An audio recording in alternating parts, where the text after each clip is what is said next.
everyone. Good evening to every one of you. Thank you so much for joining on India InsurTech Association's second event brought to you in partnership with ITC and DIA. Thanks for taking the time. We have a very good lineup for today's evening. We start off with a panel. We have a very good panel. I'm sure people would love it. We have a very diverse panel of venture capital people, insurance companies, distribution, as well as folks who have very good understanding of the reinsurance side of things as well. So that will be our very interesting panel for the day. Then we have startup pitches, just like last time. We'll have a couple of pitches, and post that, we will be going for networking. That's quick agenda for today. I would like to do a quick intro about India InsurTech Association. For those of you who have missed out from our last event, and for those of you who were there for the last event, there is some new information as well. India InsurTech Association, as all of you know, is a non-profit organization set to foster the InsurTech ecosystem in India, to get everybody in the ecosystem in India to speak, to talk to each other, make networking, and allow to create new stuff, as well as showcase the India InsurTech ecosystem abroad as well. So that is our main goal. Our initiatives, and this is where I would love to talk about our memberships, which is what we are driving nowadays. It comes with a lot of benefits. The biggest one, as of now, it allows you access to InsurTech Connect, the global event, the virtual Las Vegas event is where you get access to through our membership. So please do sign up for the membership, because that immediately pays for the membership's value. Over and above that, look out for BCG's InsurTech Landscape Report on India. That is the flagship report we are going to publish this year. That will feature our members, and we will have a very good case studies and a lot of coverage across the India InsurTech landscape. We have some fresh work credits. We are starting to cover the InsurTech landscape on our social media. We started with last event's videos. We are writing articles. So all our members will also get some privileged coverage along those lines as well. We will be doing, hopefully, COVID goes away or we have a vaccine, however it plays out, an in-person networking event, if possible, next year, which will be very exclusive for the InsurTech community, and that will foster in-person networking.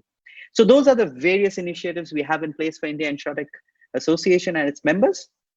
With that, I will segue to today's event, which is the panel, which is very much focused on the general insurance side of things. Now, I don't need to tell you all the stuff happening, but if I were to highlight a few things, then there are three things that has been taking the GI space by storm, if I may say so, in the past 3-4 years. First is distribution play. We have seen great distribution plays happening in India. One of them is in our panel and in fact moderating from Turtlemint. So that is an opportunity to understand how Anand has been doing it from the distribution side of things. We then have also the digital insurance companies, right? The new digital insurance companies with the likes of Acco, GoDigit, and now PayTM as well. And we have Vineet from PayTM on the panel. And then obviously the third thing which is coming up is single line insurance companies, which is very, very limited at this point, but that is, I think, what we will see more of, that in my opinion, motor insurance, home insurance, crop insurance. But those are the three big things that are looking towards the India's GI space. We have quite a few other speakers. I will not take that away from Anand. I will leave it to the speakers and Anand to do that introduction. But I would love to thank everyone for taking their time to speak with us, giving their time for this panel. Arun, Mridul, and Upasana, thank you so much for your time, everybody. Anand, without any further ado, over to you. Great. Thank you. Am I visible? Yes, all good. Okay, great. Thank you, Subhajit. So good evening to everyone. And there are, I think, folks also on this webinar today from other parts of the world. So good morning or good afternoon, whichever part of the world you're in. So I am Anand, co-founder of Turtlemint. We are an InsurTech startup. We started just about 5 years ago. So we feel ourselves to be pretty young. But when we started, the word InsurTech was not even coined. So this is something that happened only in the recent few years. So from that perspective, we are a little older than InsurTech itself. Nevertheless, I'll just give you a quick overview of what we do. We've built a technology platform and an app for agents. It's called MintPro. And through this, we are distributing insurance in all parts of the country. We have more than 100,000 agents who are working through our platform today to distribute products across various categories in the retail space primarily. So it's motor insurance, health, life, personal accident covers, mobile insurance, and so on. Last year, we sold more than 1.5 million policies through this network of agents. So our focus is on distribution and digitizing one of the very large channels of distribution, which is the agency or in-person networks. Like I said, the InsurTech space is very young, just about 3 or 4 years old, but insurance is not. It's a very large sector of the economy in India. For those of you who don't know, more than $100 billion of premiums are written every year across all categories. We also have one certified unicorn now out of India in Policy Bazaar, and I'm very, very sure that many more will come out of this sector in the coming years. And so that's the exciting part for me personally, to be part of this industry. There are lots of opportunities to disrupt and make things better, be it on the distribution side, be it on the product side, or on the servicing or claims side. While this is a great time to be here, and COVID has also created, though it was an unfortunate event, has created some great tailwinds for digitization for this sector. It's also one of the things that I have learned over 5 years being in this industry. So I come from outside of the insurance industry, and I've spent about 5 years now in the insurance industry. What I have learned is that this is also a regulated sector and also a very complex onion, if you will, in terms of operating in this sector and innovating in this sector.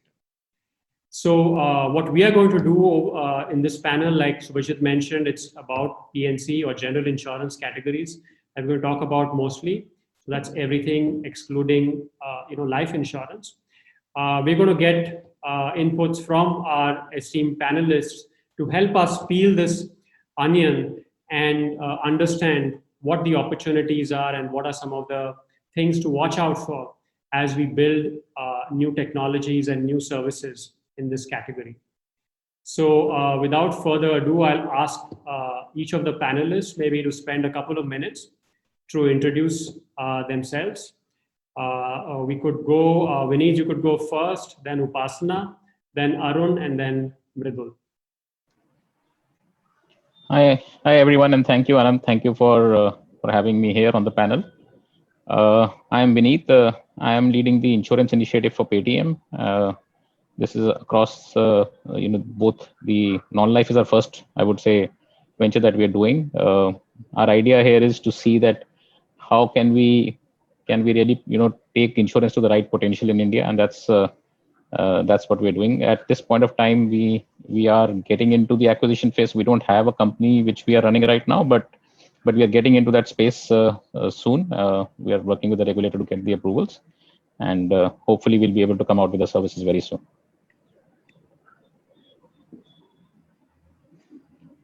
Great. Thanks, Vineet. Upasana?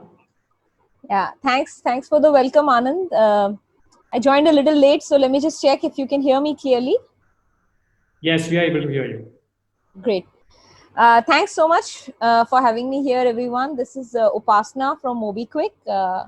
Mobikwik is a payments platform that serves 120 million Indians. And in the last 2 years, we have started taking steps towards enabling digital distribution of financial services on our platform, because I personally believe that small ticket insurance is the only way most of India is ever going to get insured.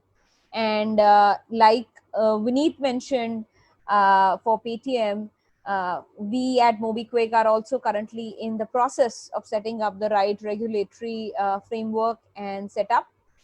However, we have done, our set of experiments, and I feel really excited to be part of, this panel as well as this industry. And we hope to make a meaningful impact in the distribution of insurance going forward.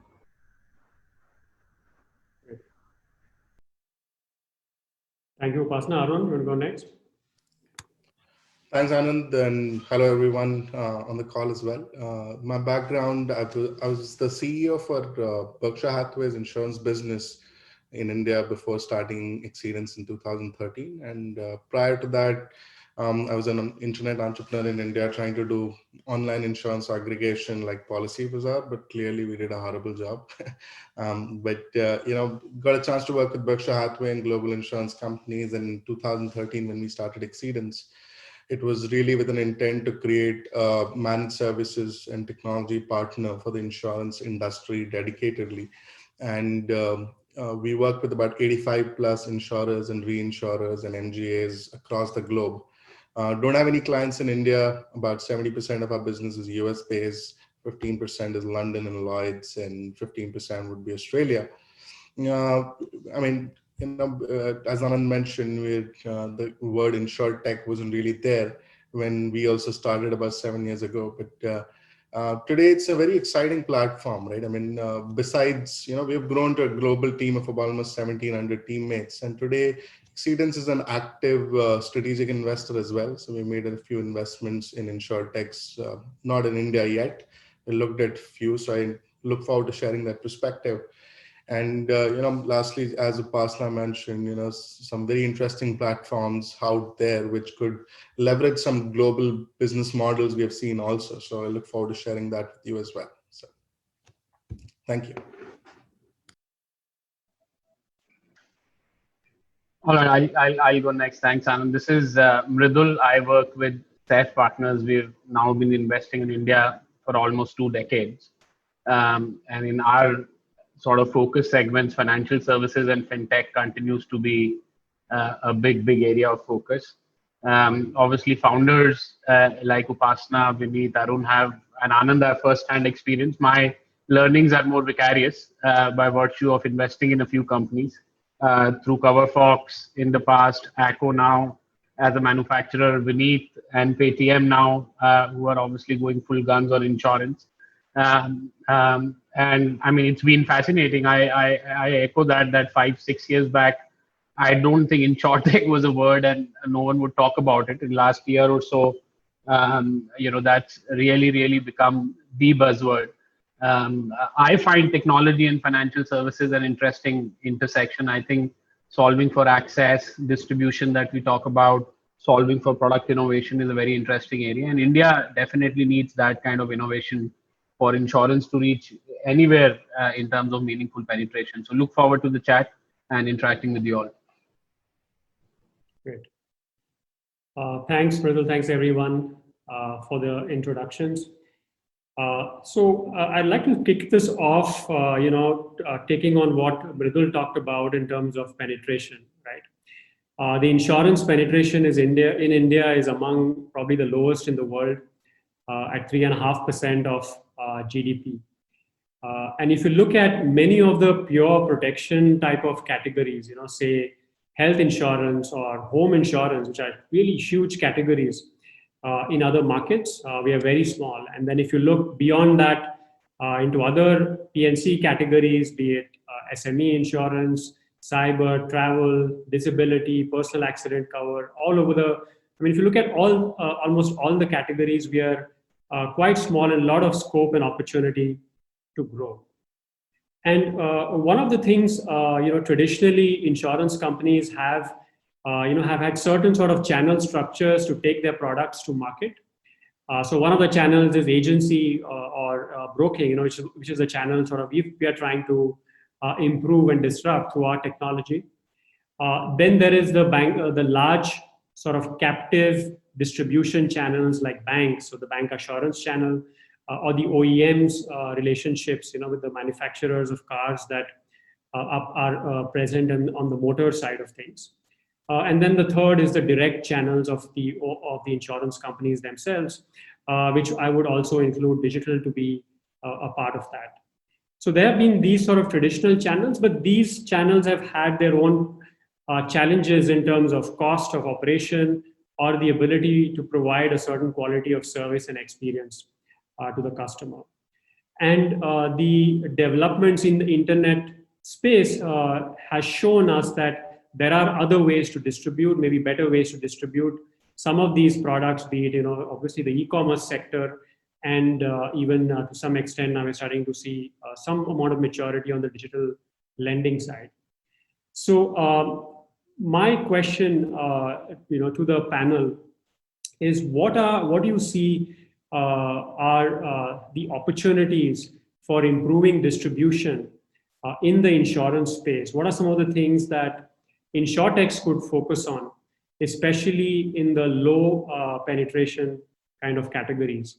And I'll call upon Mridul first to paint the canvas. I mean, you're sitting at a certain vantage point as a VC. So what do you see as some of the big opportunities there? And then maybe Upasana, you can chime in as well. Sure. Thank you, Anand.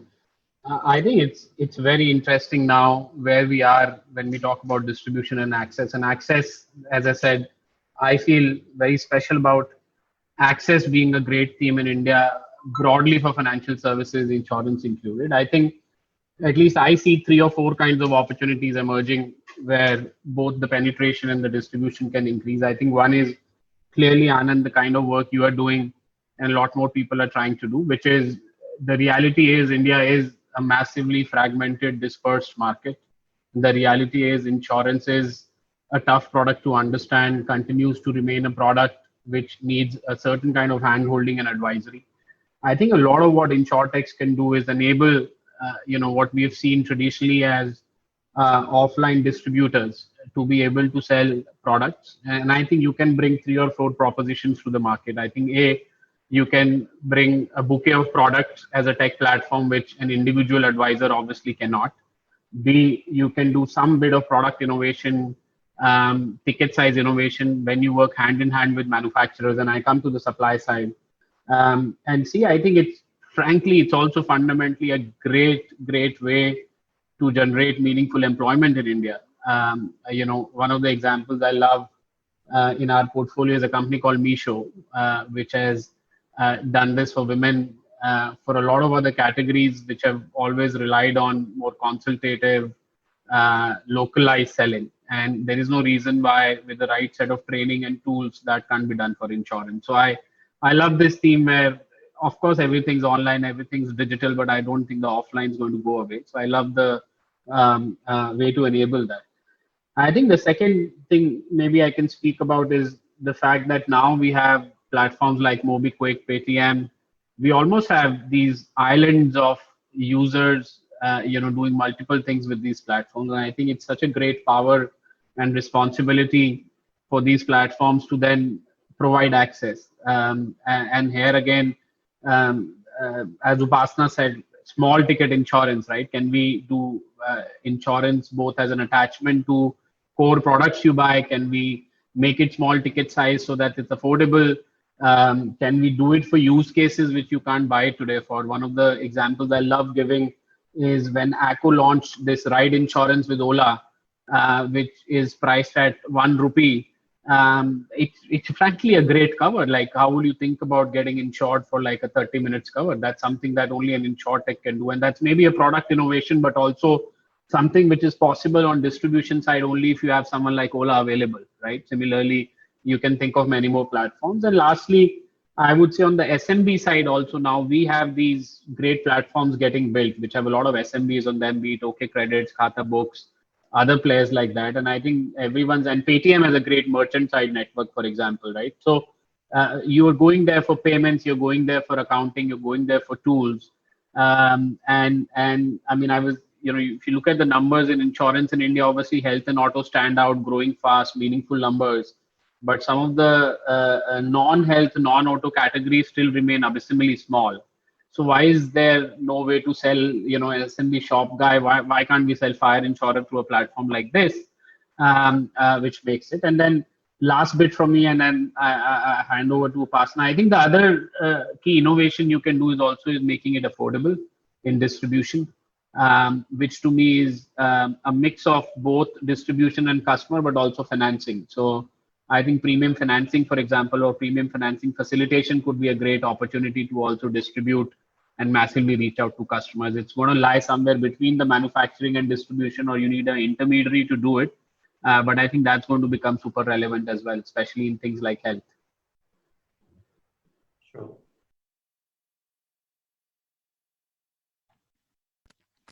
So let me chime in a little bit. So I think a lot of the thoughts that I had on my mind, I think Mridul shared some similar thoughts. I think two key aspects for me that I personally think will matter. One is affordability, and second is simplicity. So, like you mentioned, Anand, we all know the stats of people having any sort of insurance cover in India are abysmally poor, and specifically in the general insurance sector as well. I'll give one or two examples and then I'll outline the points that I feel very passionately about. So, when we were doing some of our experimental products to see if there is interest on our platform in terms of insurance or insurance like products, a very simple product which is sort of like a wallet insurance or a cyber insurance, have you will, for any monies that are lying in your digital account, with any payment app, for example, or with a card that you use, debit or credit card. We found a very strong demand from our user base for a simple product like that. And that's one idea for you right there, which is to say that the number of smartphones in India are increasing, the number of first time internet users is increasing, and then the number of first time digitally paying users is increasing. And some of these people, they do face a lot of issues in terms of managing their finances digitally, and or are attacked from a phishing or scamming point of view by various fraud rings. And a simple product like that for a first time digital payments user can provide a very secure and confidence layer in terms of, yes, my digital whether it is a wallet account or a payment bank account or any sort of account from where I do my digital spends, that is protected, and I will not lose my hard earned savings. So that's one product balloon that we had tried, which we found amazing response for.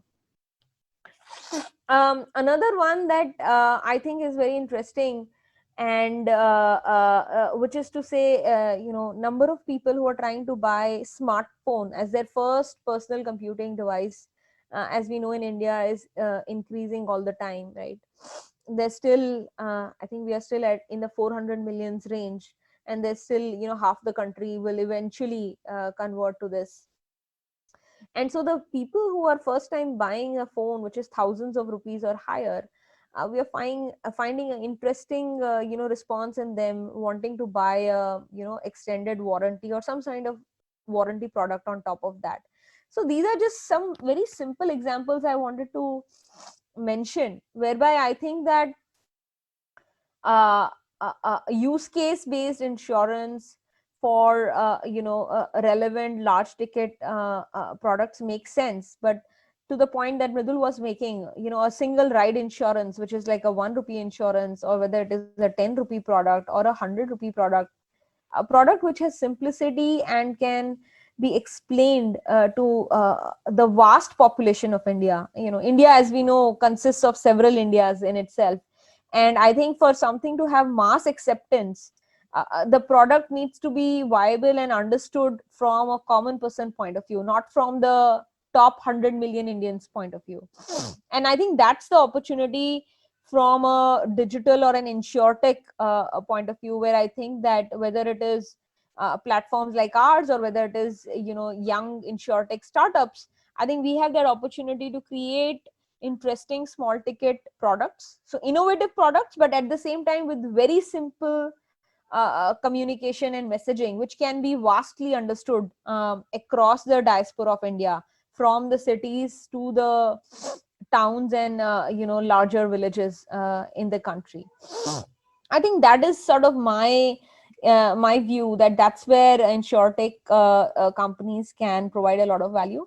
The second aspect I wanted to very quickly put in a bite on is that we've all heard about global examples where the end-to-end insurance from the purchase experience to the claim getting experience have been made very simple.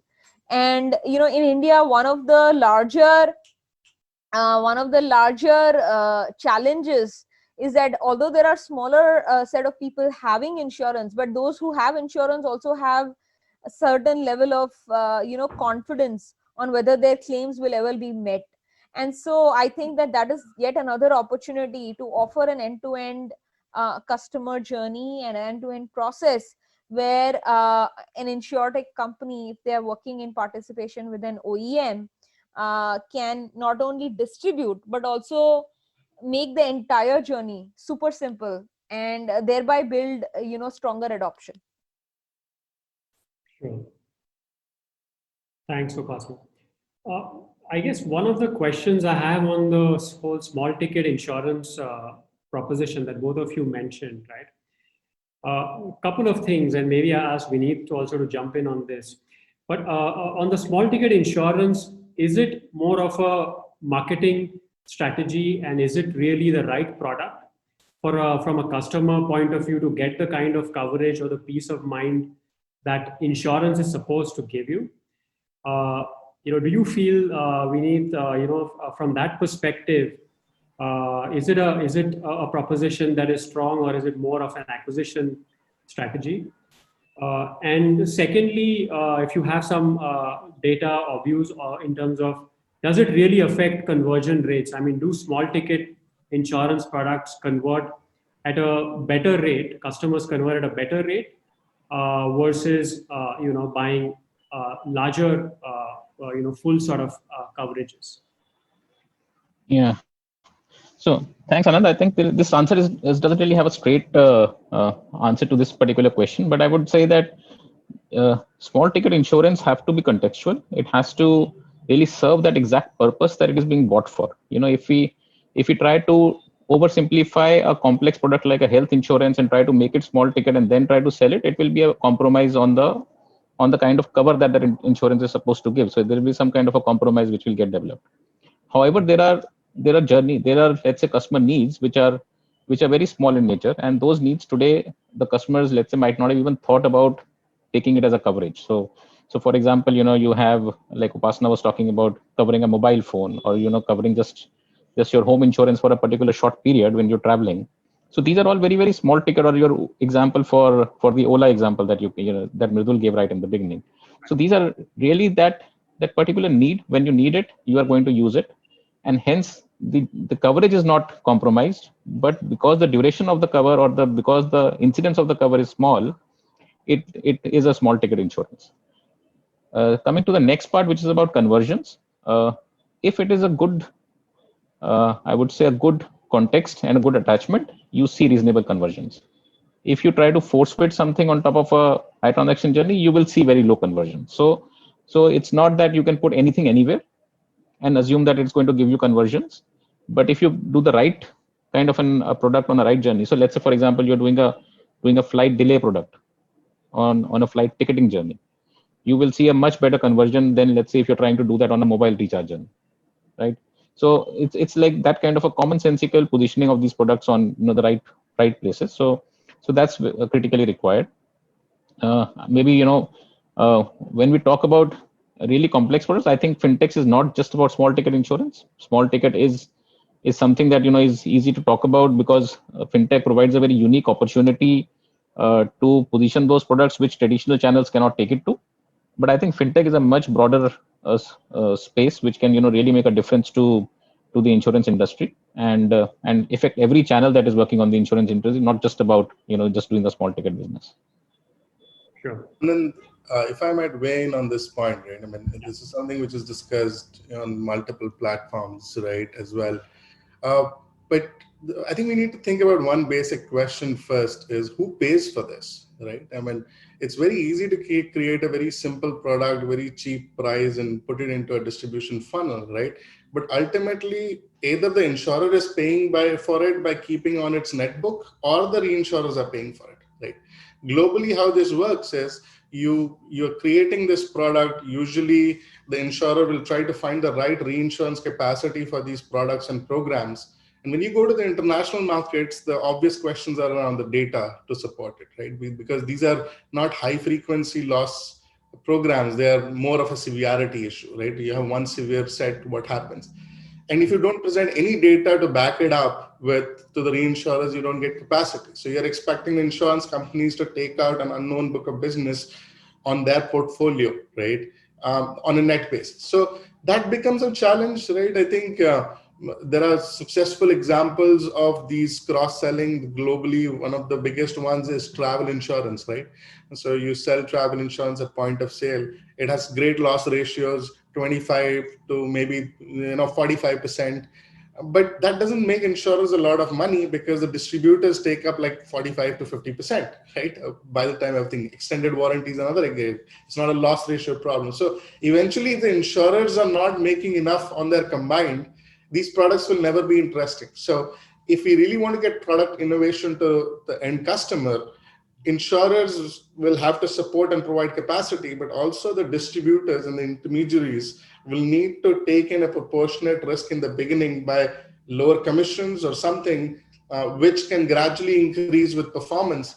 But many times these products don't have a correlation with the insurer experience, right?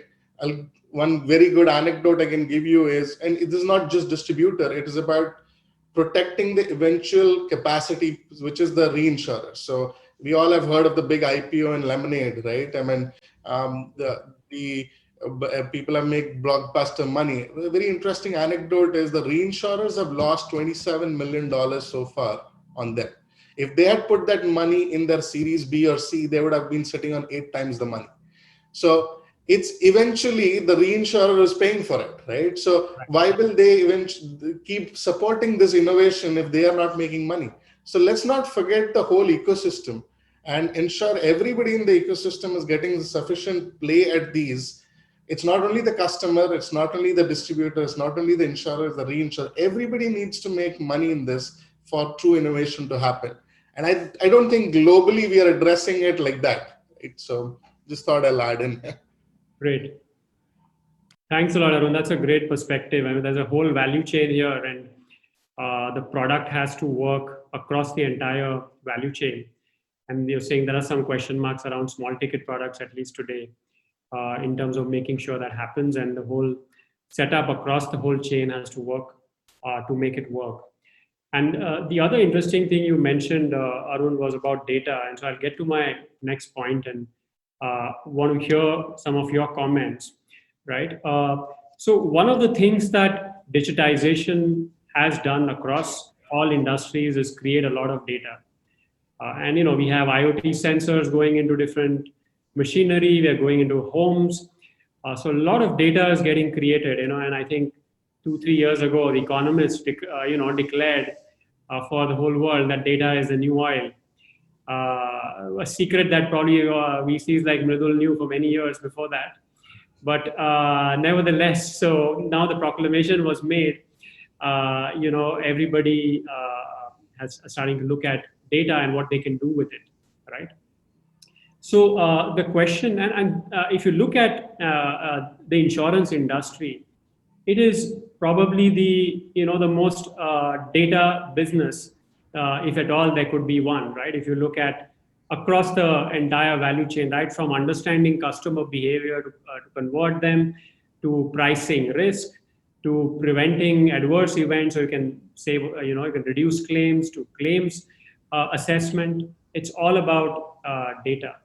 So, and you're doing some interesting work. You have actuaries as well working as part of your company. So would love to hear your perspective on what are the opportunities there on the data side for players, both who are in the InsurTech space as well as the non-InsurTech players as well. From a data perspective, what could be done with it? So let me just weigh in one from a global perspective, and then specifically in the context of India, right? So globally, if you just look at it, right, I mean, if I gave you a nickel every time a company told us that, you know, we have this underwriting process and let's go out to find data to automatically answer these questions, we'll make money hand over fist, right?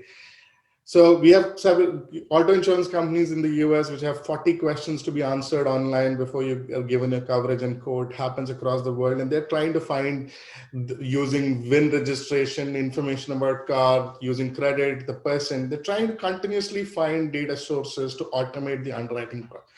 The question we always ask to them is why? I mean, you're trying to take a 40-year-old underwriting process which was created in an ecosystem without access to this kind of real-time data. You're force-fitting that in today's situation to answer these questions, right? You're trying to automate and find the age of a person. My question is, does age, is it an important underwriting variable today, right? Should we challenge the basic? And that's where the challenge is happening, right? There's sufficient data being created out there, right? But we are trying to force fit that into a box of an insurance underwriting process, which has been designed in an era which just didn't have so kind of an access. A very good example you can take is there's a world over phenomena of 20-year-old, 21-year-old young boy as being a very bad risk, right? The question is, we try to underwrite him like that. If there is sufficient intelligence which can be drawn from his public social feeds that he's a non-believer in driving, he hates cars, and he would rather take Uber everywhere than go that, then that's a brilliant risk for you to have, right? So data is being created, data is trying to be force fit into the existing world of processes and underwriting norms and product creation. That is why the adoption is slower, right? The other thing is, who are the best creators of data and their perception that they should benefit the most from it, right? So if there is the largest alarms company in the US, which is providing home devices, they would rather want to reap the most economic benefit out of getting that data, right? Which is a problem which needs to be solved for. And try to draw that context to India as well is, should they become insurance companies? Absolutely not, right? I mean, companies like PayTM, of course, they have a broader fintech story, but for every player who has a large distribution, wanting to become an insurance company doesn't make sense, right? So what you need is an ecosystem which is still prevalent in some of the mature markets, which is around affinity channel, programs, and MGAs. And for the benefit of everyone, MGA is a concept which is very much in the US on most insurance, which is managing general agents, which are different from corporate agents in the sense that they can do underwriting, process claims, do everything except the balance sheet risk. So it's literally outsourcing everything to somebody. So somebody comes and says, I understand restaurants like anyone else. They can create an MGA, and insurance can give the capacity for it. So what that allows is it separates the channels into very specific areas. So an MGA is basically understanding of a product and product expertise and everything, which can allow you to create a unique, profitable book of business. Program or affinity channel like Mobikwik or any travel insurance website, you create a specific program for a particular size of customers, like home insurance, alarm customers, right?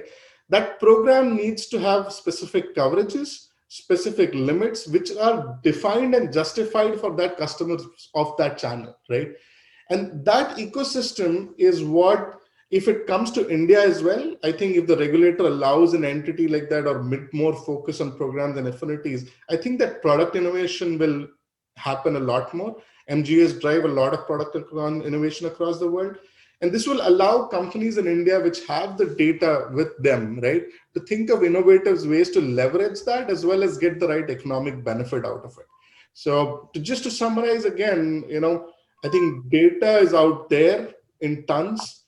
The insurance players across the world, it's not India only, are trying to force fit it into an ecosystem which is like decades old, right? So we need to break that mold as well. Sure. Arun, in your experience, are there some interesting uses of data you've seen in the US in particular in terms of non-traditional data being used to underwrite or to create products? I mean, no, to create products, I'll give you a very good example of, when our actuarial team was given a product development, challenge, which was basically a company, I think it was an MGA in Canada or US, I don't remember. They wanted to create a cannabis insurance product. So cannabis has become, legalized in the US. So cannabis retailers, you wanted to create a package policy for them. Cannabis manufacturers, you wanted to create a package policy for them to cover that, right? Now, where do you get the data for it, right? I mean, there's just no data, right? You never tracked it. It was always illegal, right? So getting that data out opens other set of problems, right?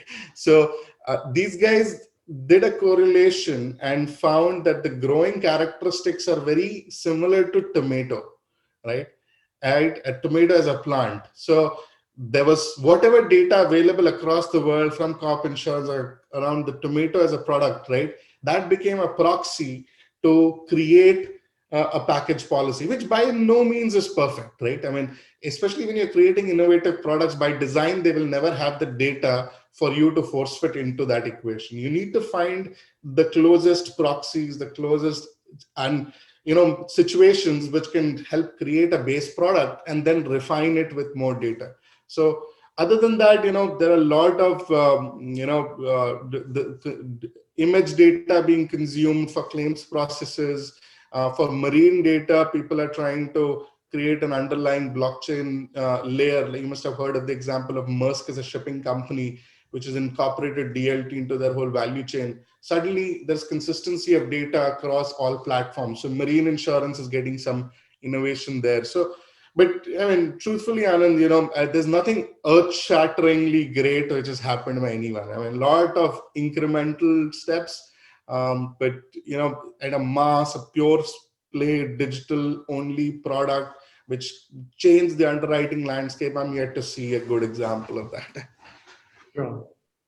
Sure, and probably that's got to do with the nature of the business as well, right? I mean, ultimately, insurers and the reinsurers have to be able to pay claims, so they're going to walk cautiously on maybe some of these innovations and risk taking.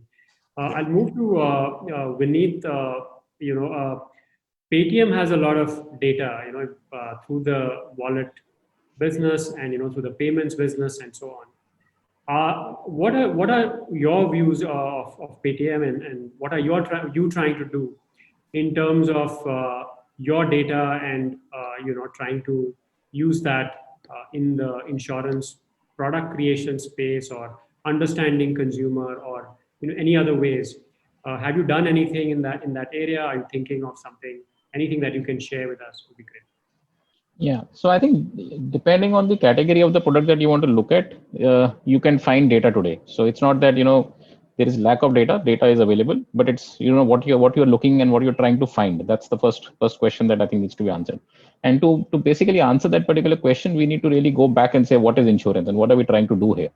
So one is obviously insurance is a game of, let's say, a risk, and that's coming from the probability of what is the probability of an event happening at what kind of a cost it happens, and then how do you price that particular product. So if you have data to get to that probability, it will help you design a particular product. So that's in various segments you could figure that out. So let's say if you're looking to design a particular motor product, if you know that the vehicle is the more the vehicle is on the road, the more is the probability of its having an incident or an accident or having a claim arising, and hence that the data would prove that in certain fashion or in certain areas or in certain kind of vehicles, certain kind of people driving X amount of kilometers, you will have a higher incidence of claims.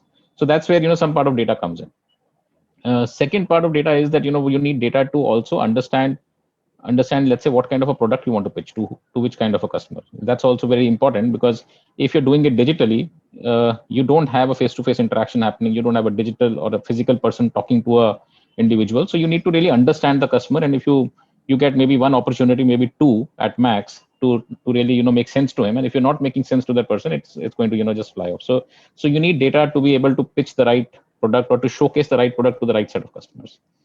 Second is that you need data to also underwrite, which is basically saying that once you price the product, you price the product taking certain assumptions, and once you have those assumptions with you, you want the cohort of people who are going to contribute to your risk pool should be similar to the way you priced it, right? Or should be better than the way you priced it. If it's better, you make more money. If it's similar, you make what you planned for. If it is worse, then you obviously don't make money.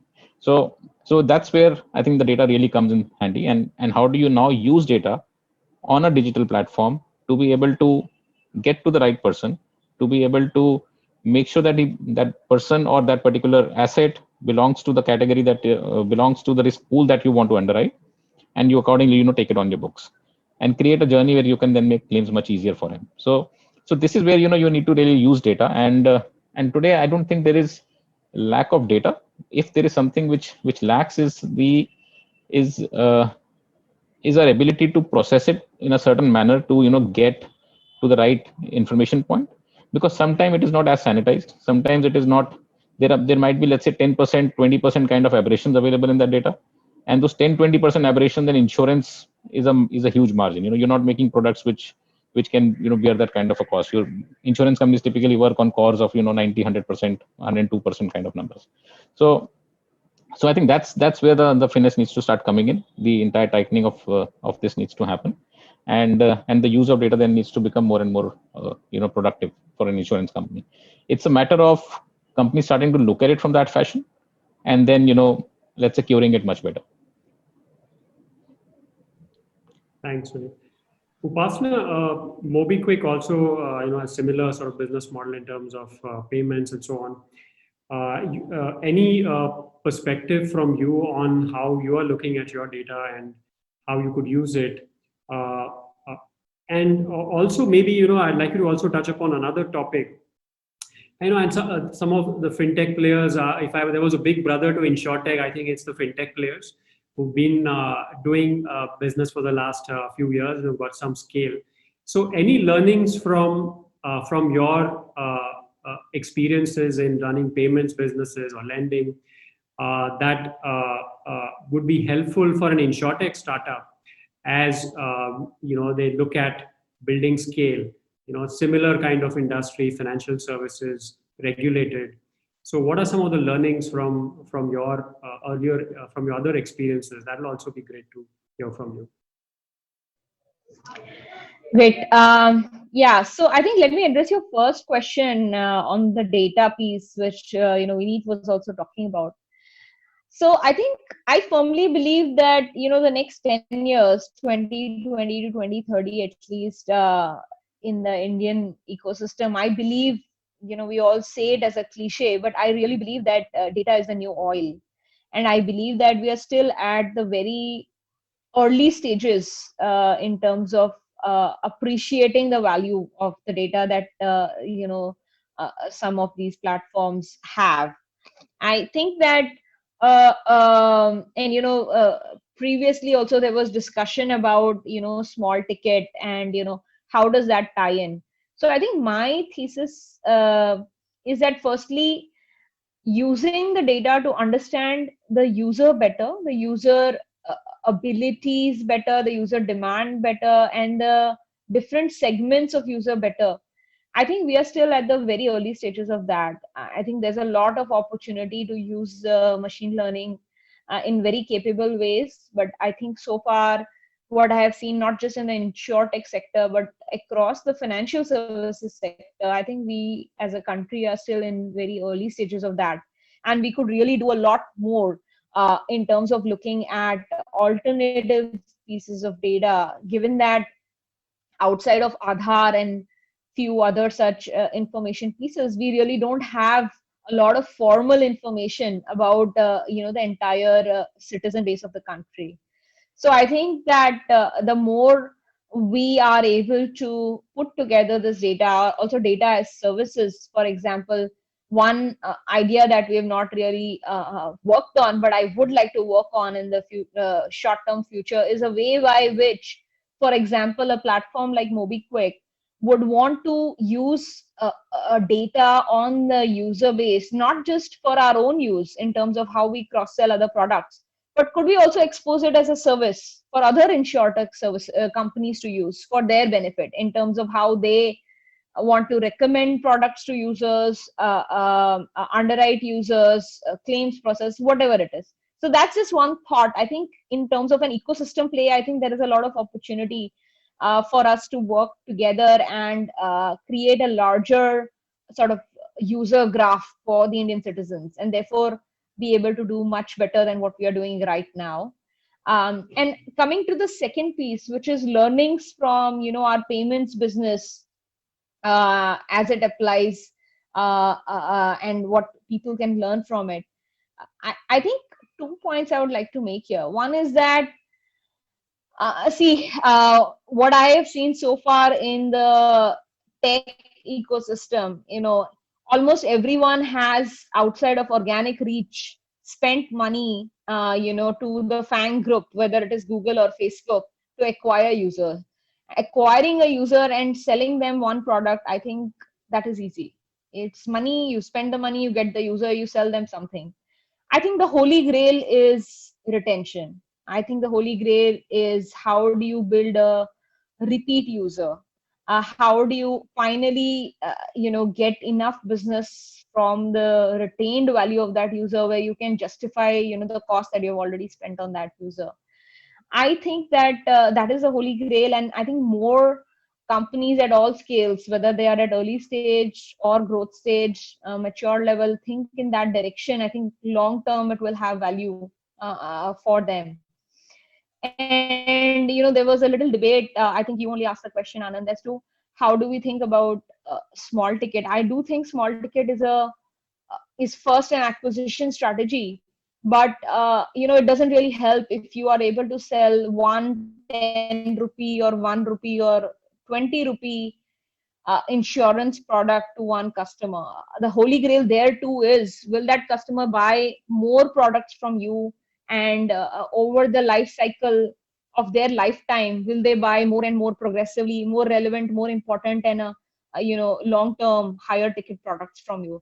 So that is the holy grail, but one has to start somewhere. So to that extent, whether people use different people will use different acquisition strategies, people will use different formats of data to target customers or do a matchmaking between customer and product better. But I ultimately think that it is long term repeat value that needs to be created, and I think that will have terrific results for any company that invests in it from day one.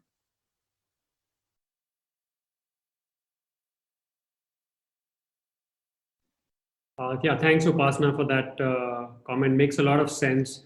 How do you get repeat business? And maybe like for example, the banks like HDFC Bank do a very good job of cross-selling a lot of products to their customers, and maybe that's the direction in which some of the fintechs could be evolving to become more full service in terms of the kinds of products that they offer to their customers once they have been acquired.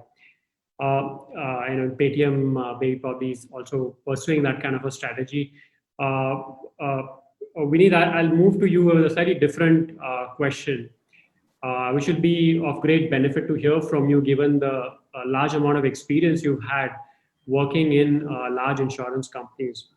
The question is really about how the insurtech companies, the smaller companies, should approach insurance players, and also if you can throw some light on how to approach or liaise with the regulator, or how you have done that in the past, and what are some of the tips or learnings from that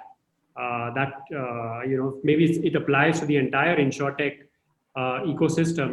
As a group, what could we do to liaise with the regulator? I mean, Arun mentioned about MGA model, for example, which doesn't exist in India, and and that has driven a lot of innovation in terms of products. At least I've seen in the US market.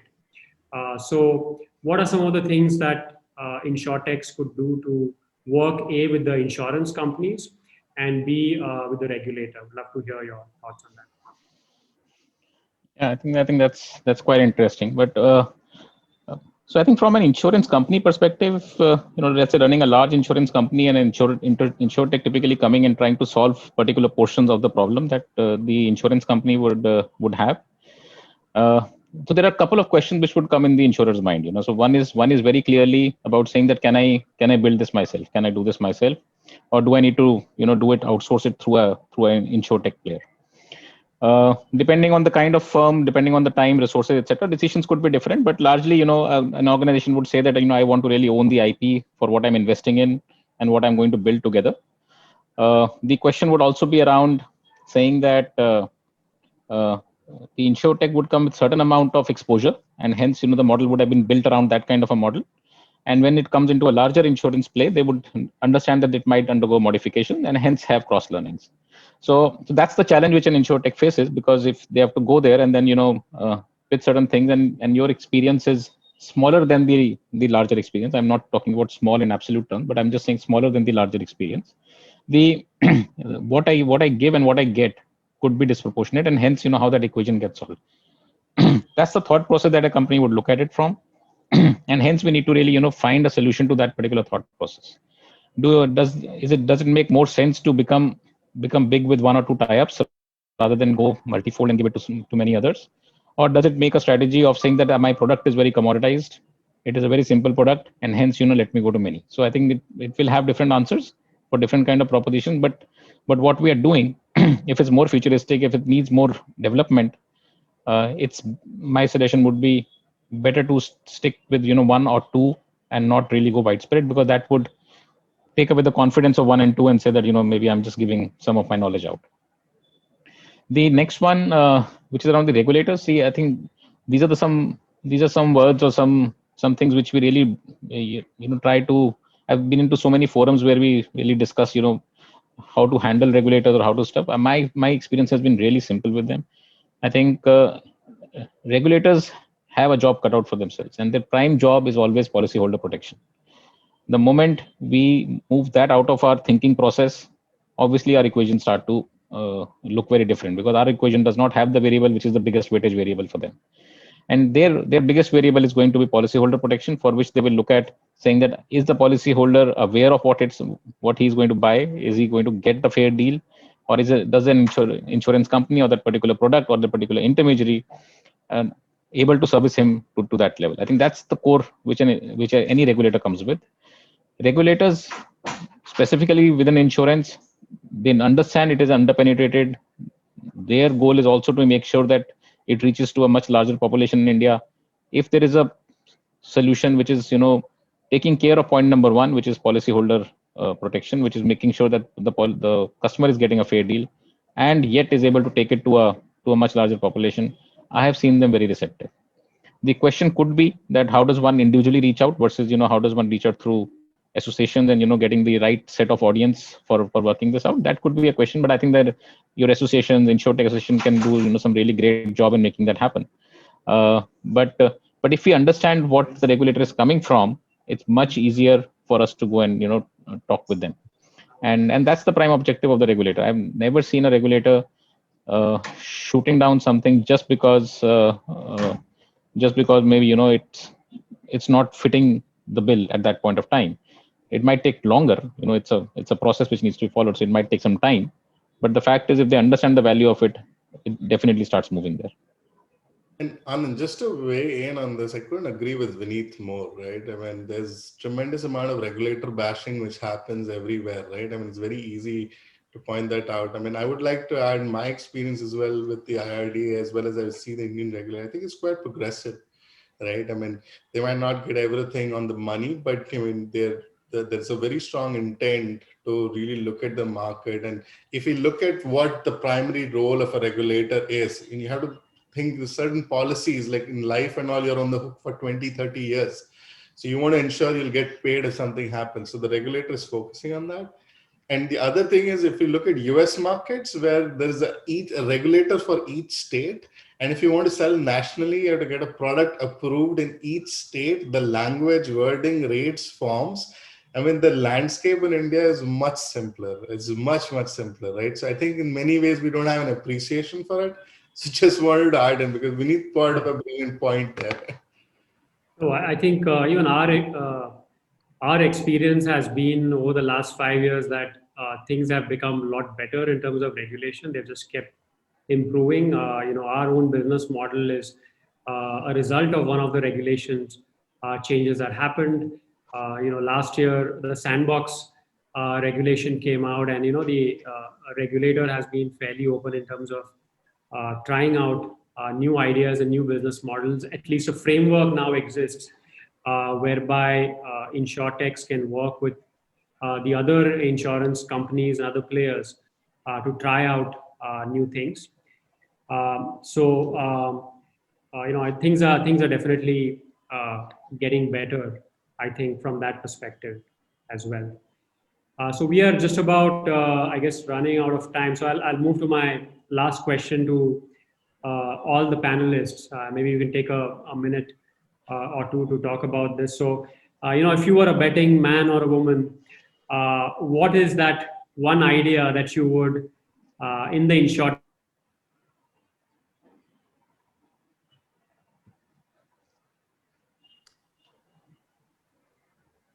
I think we lost Anand, right? Yeah, I'm not the only one. I think so. We lost him, but I think the question, he almost finished it. What is the one thing that you four will all bet on? Growth. There you go. Anand is back. Okay. Okay. I don't know where you guys lost me. Am I audible? Yes, Anand. Yeah. So Yes. Okay. Great. So I was asking the panelists to pick one big idea that they think will be disruptive really to the insurance space. So maybe we can go around the panel. Maybe Vineet, you could start, then Arun, Upasana, and then Mridul. So I think in India, specifically for India as a market, affordability is a big reason why insurance might not go below certain penetration. So anything which is going to reduce the cost of reach is, I think, a big idea there. And whether it's digital reach, whether it's a combined reach of digital and physical, anything which reduces the cost of reach is going to be really make a big difference in terms of penetration. And second thing is, I think all this entire digital infrastructure which is getting built around maybe the announcement like the health stack and stuff like this, as this might take some time to develop, but the moment all this develop, it's like an ecosystem which can now make risk assessment much easier and much cheaper. So again, this will build in this. So I think the way I look at it, both these things are really galloping at this stage, and thanks to technology on both the sides and both the fronts, this can really change the landscape of insurance in India. Sure. So since I'm going next, I mean, I'll focus more on the insurance product side of things, and in the Indian context is when I think with platforms like Amazon Global and everything, there's going to be a lot of sellers from India which will have a globally accessible market, right? We will see a lot of people from India exporting, selling, making everything. If we created a good product, which it's a package product for them, which addresses the global market needs in terms of coverages, right from marine, product liability issues, everything, which today prevents them from getting a good mass reach. I think that will create so many more possibilities, and I think it's a surefire product. So maybe Vineet and I can talk about this offline, but yeah, in product side, I think that's some segment, the India, which is growing, the small businesses in India, which will sell globally. They need a lot of coverages, right? And I think if we created a good product, even IT companies like us, right, buying the right E&O coverage is so hard, right? So if we can create a good packaged product for the businesses in India, which are addressing and selling globally, I think it's a surefire winner. Thanks, Arun. Upasana? Yeah, I think I'm gonna talk about two things. One is I say what Neat said, which is to say that anything that brings down the price of whether it is end insurance product to the customer, I think that will make a significant dent. And the second point I wanted to make is just ardent usage of technology. So whether the distribution is online or offline, doesn't matter. I think technology can make a difference in streamlining and bringing down the cost end to end, whether it is in terms of the distribution or the processing itself. And I think that from my limited understanding of the insurance space so far, I think that there is a significant upside available across the board in terms of usage of technology by insurance companies, by agents, distributors, intermediaries across the board. I think there is a strong opportunity there in terms of bringing out cost optimization, and anything that happens there will ultimately bring stronger value to the user and will ultimately improve affordability. Thanks, Upasana. Mridul, we won't let you head, so you got to pick your number one. Yeah, I picked already. I have Acco, which I think is fundamentally path breaking. But let me pick one forward looking. I'm very intrigued by the MGA model. Arun spoke about it briefly in the beginning. I think there has to be skin in the game if new products and new innovations have to come. Otherwise, you're always, it's a chicken and egg. Manufacturers want to sell something, distributors want some commission. I think either because it gives access to a particular segment of customers, or it gives access to certain kind of products, or you have some insights which are better than others, which could be data or anything else. I think it's regulations permitting. I think MGA could be really, really game changing for India, and that's one model that I personally am quite excited by and looking for. So anyone's doing that model, I would love to chat as well. Great. Thank you everyone for your wonderful thoughts and ideas and comments. This was a very lively and interesting discussion. I hope everybody in the audience also has enjoyed it. My prediction was that 2020 would be the inflection point in terms of InsurTech investments in India. I think COVID put a little bit of a spanner in it. And maybe, it's the EdTech guys who rode away with the cake and stole the show. But I think 2021 for sure. So I'm just calling force majeure and saying that 2021 is now my prediction for InsurTech investments and activity really taking off in India. So on that note, I thank all the panelists and all the audience for listening in, and hand back to Subhajit. Thank you, everyone. Thank you. Thank you so much, everyone. Thank you so much, Anand. Hopefully, you're absolutely right. And we have started the India InsurTech Association just at the right juncture to help the ecosystem. The comments that were shared were just phenomenal. Tomato, however you want to say it, plants as a proxy for marijuana production plants insurance was amazing. It's a phenomenal story. Regulators, regulator bashing always happens, but yes, I think IRDA has been very forward looking and keeping the regulators' point of view, the policyholder protection, and if you can give them scale, that they are always open to listen and help, is also a very important point of view. And lastly, who's paying for it? The 27 million paid by reinsurers for the Lemonade IPO. It's a nice fine print that Arun picked out. So that were just a few things that I definitely picked up, and there were much more. But that was a great panel. Thank you so much, Anand, for moderating that. Thanks a lot for everyone for participating. Arun, Mridul, Upasana, and Vineet, thank you so much for your time, guys. With that, we will move to the next segment, which is the startup pitches. We have a couple of startups lined up today.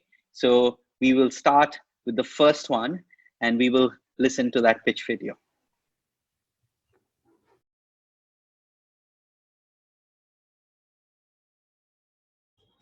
Hi, I'm Jimmy Padia.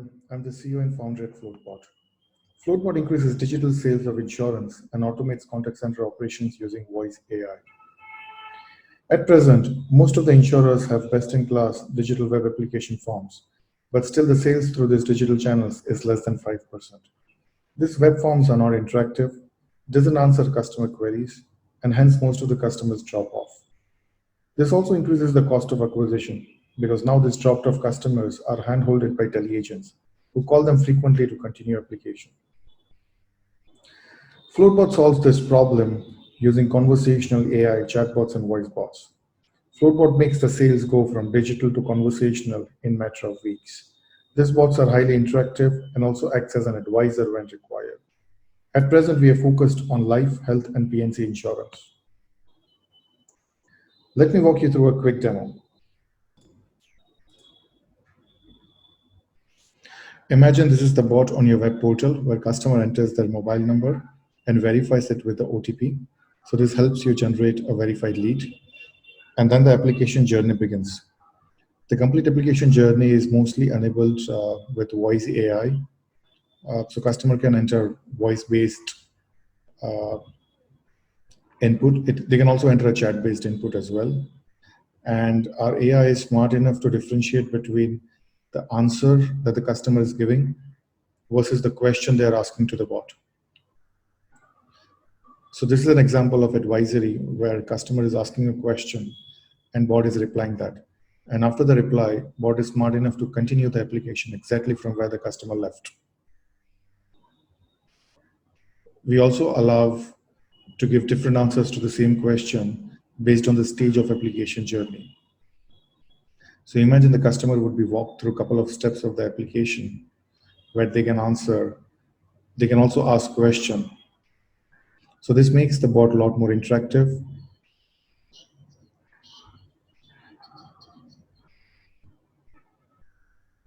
At the end, customer gets an option to review the application for whatever they've inputted. And the bot displays the plan. It also at the end shows some of the options to add riders. And then customer has an option to proceed with a particular plan and pay for it right in the chatbot.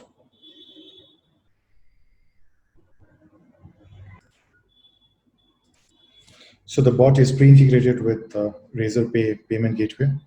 We can also integrate with other payment gateways. And the policy is issued right inside chatbot. The same also can be emailed to the customer. So you can see the complete sales journey is enabled through bot.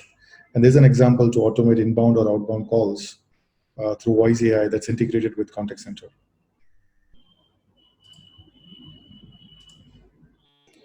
Floatbot's Engage module also allows to send reminders to customer to resume application. Imagine customers started application journey from web portal that can resume from a WhatsApp or SMS or email. It's truly omnichannel.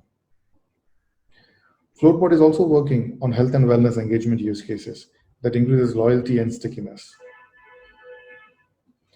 These are overall use cases that we are working on.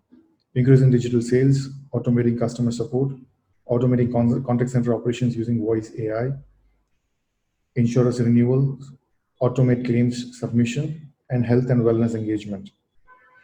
We help you increase digital sales by 150%, qualified lead by 500%, and reduce customer support cost by up to 60%. Floatbot is a full stack platform with support of NLP, NER, and voice AI. Floatbot is integrated with contact center and also popular insurance solutions such as Taku. Floatbot is upscaled for the sales journey. We also have an AI framework that allows to compare multiple models at scale. These are some of the large customers and partners we are working with.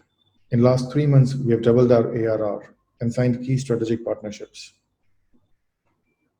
The number talks about the scalability we have achieved so far. We are end-to-end security audited and ISO certified. We also have a couple of patents pending. Floatbot is recognized in India and internationally. ITC showcased us as top 3 innovators in banking and financial services. Floatbot is also getting showcased as one of the 20 InsurTechs at GIA USA. Our solution is applicable to global insurers, brokers, and InsurTechs. Right now, we are focused on India and North America market. In future, we'll also be focused on Middle East and APAC market. These are some of the snapshots of our no-code platform, using which a chatbot or a voice bot can be configured without any coding required. Floatbot also supports advanced analytics with a funnel view of applicants. Time to act is now. US insurance market size is around $1.25 trillion, out of which not even 2% is sold digitally. COVID-19 is changing the customer behavior to adopt digital tools, and it's here to stay. Please do approach us to evaluate how we can increase your digital sales and automate customer support. Thank you. Have a good day. So much for that pitch video, especially any pitch video with the demo always gets the point across home. We will move to the next one from Kruzr.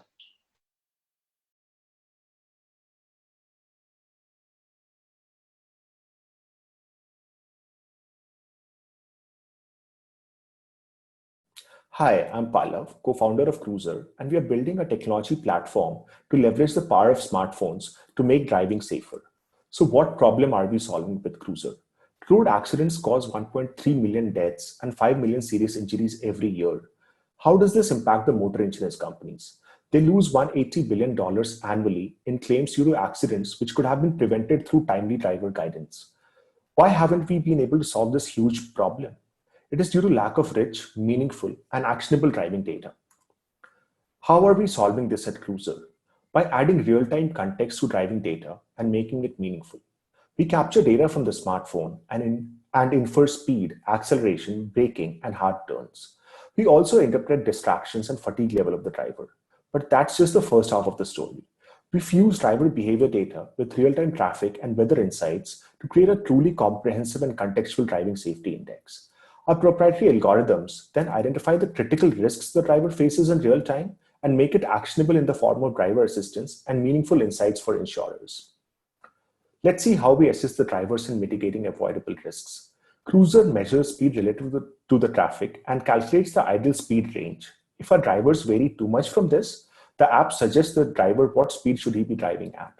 The app profiles the fatigue level on every trip, and when it crosses the risk threshold, it requests the driver to take a coffee break. And geography by geography, we are mapping known accident hotspots, and before our drivers encounter these, the app alerts them and helps them mitigate these risks. Here's a brief product demo. Now, as part of the platform demo, first we will look at the kind of data we are able to provide your organizations. Here you see the risk map made by Kruzr for Munich. We take example of one of the high-risk events. As you can see, it's a hard acceleration event, and you can see all the road and weather parameters have been captured correspondingly. You can see the road category, the traffic speed, the kind of weather, which is raining in this case, and so on.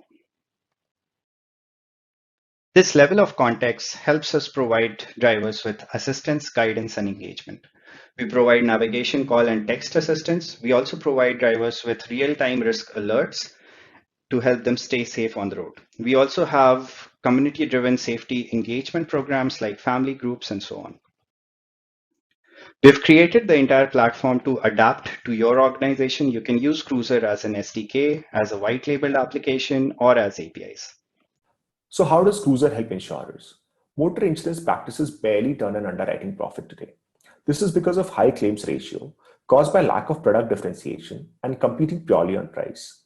Another massive challenge they face is lack of customer engagement, which leads to unhealthy attrition. Kruzr helps insurers quantify their risk and improve their portfolio by personalizing their offerings, reduce claims, and build long-term customer relationships. We've raised $1.3 million as our seed round from Sama Capital and Better Capital. We are currently active primarily in Europe. After initial successful trials and pilots, we are now building long-term relationship with our insurance partners. Thank you.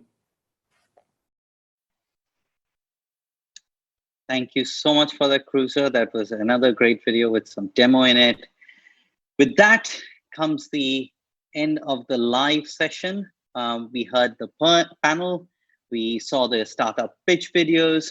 Now it's time to get some networking done. So now, as you are on the platform, on the top of the platform, there is a networking button. Click there. We will be there to take any questions, one-on-one, network, and you could use the platform to even do a video call and speak face-to-face. Prerak, myself, and Irvinder, the three of us from India InsurTech Association will be there. So if you have any questions for us on the membership or on the ecosystem or the initiatives we are doing, feel free to reach us out there. I'll see you at the networking platform. Thanks a lot for your time. Any questions, please ping us there. Thank you.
Bye.